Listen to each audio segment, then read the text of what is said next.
E se a gente pudesse, sei lá, colocar uma ideia no banco dos réus e fazer um julgamento? Parece coisa de filme, né? Mas é exatamente isso que o teste de hipóteses faz. Hoje, a gente vai desvendar esse processo todo usando uma analogia bem simples. Um tribunal, só que para ideias e dados.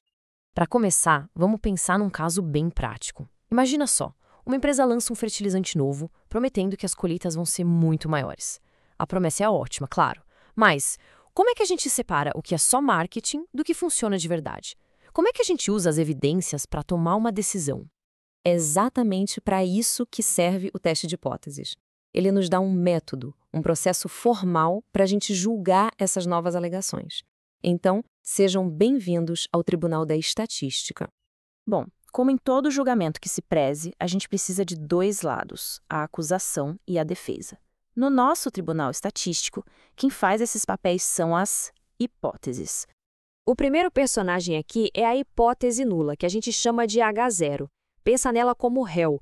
Ela representa o status quo, a ideia que já existe e que a gente assume como verdadeira até que se prove o contrário. É o famoso inocente até que se prove o culpado.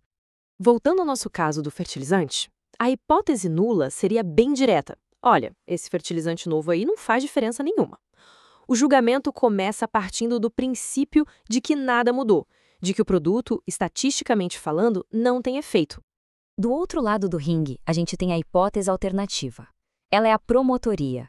É a ideia nova, a alegação ousada que o pesquisador quer provar.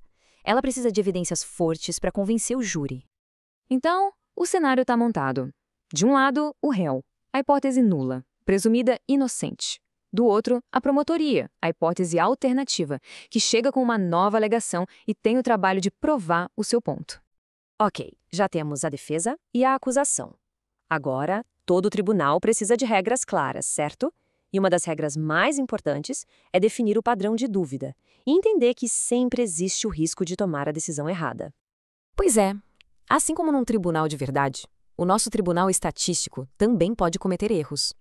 Basicamente, existem dois tipos de erro que podem acontecer na hora do veredito.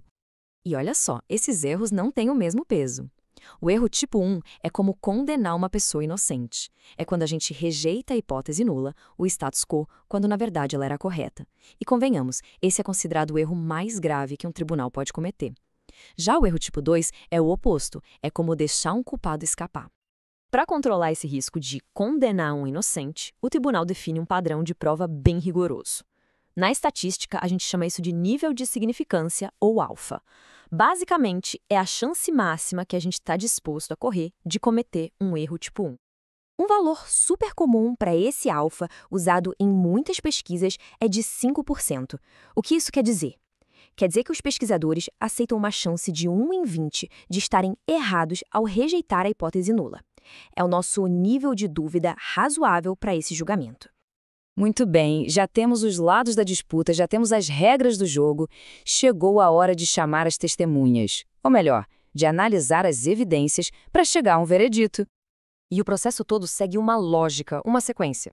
Primeiro, a gente formula as hipóteses. Depois, define o nosso padrão de prova, o alfa.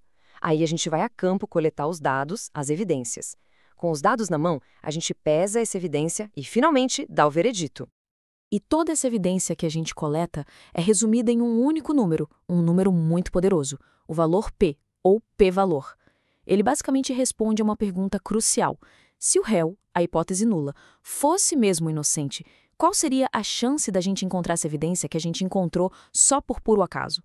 Então a lógica é a seguinte: se essa probabilidade, esse valor P, for muito, muito pequena, significa que a nossa evidência é bem esquisita, bem improvável de acontecer se o status quo fosse verdade. Isso joga uma dúvida enorme sobre a inocência da hipótese nula. E aí vem a hora da decisão. A regra é clara. A gente compara o valor P com o nosso alfa, o nosso padrão de dúvida.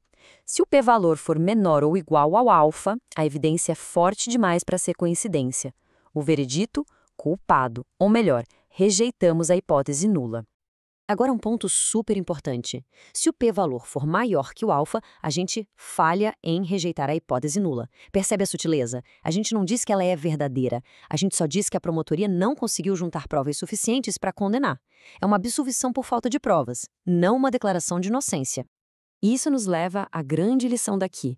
No fim das contas, é fundamental entender que esse processo todo não prova uma verdade absoluta, uma verdade final. O que ele faz é medir a força da evidência que a gente tem contra uma ideia que já existe.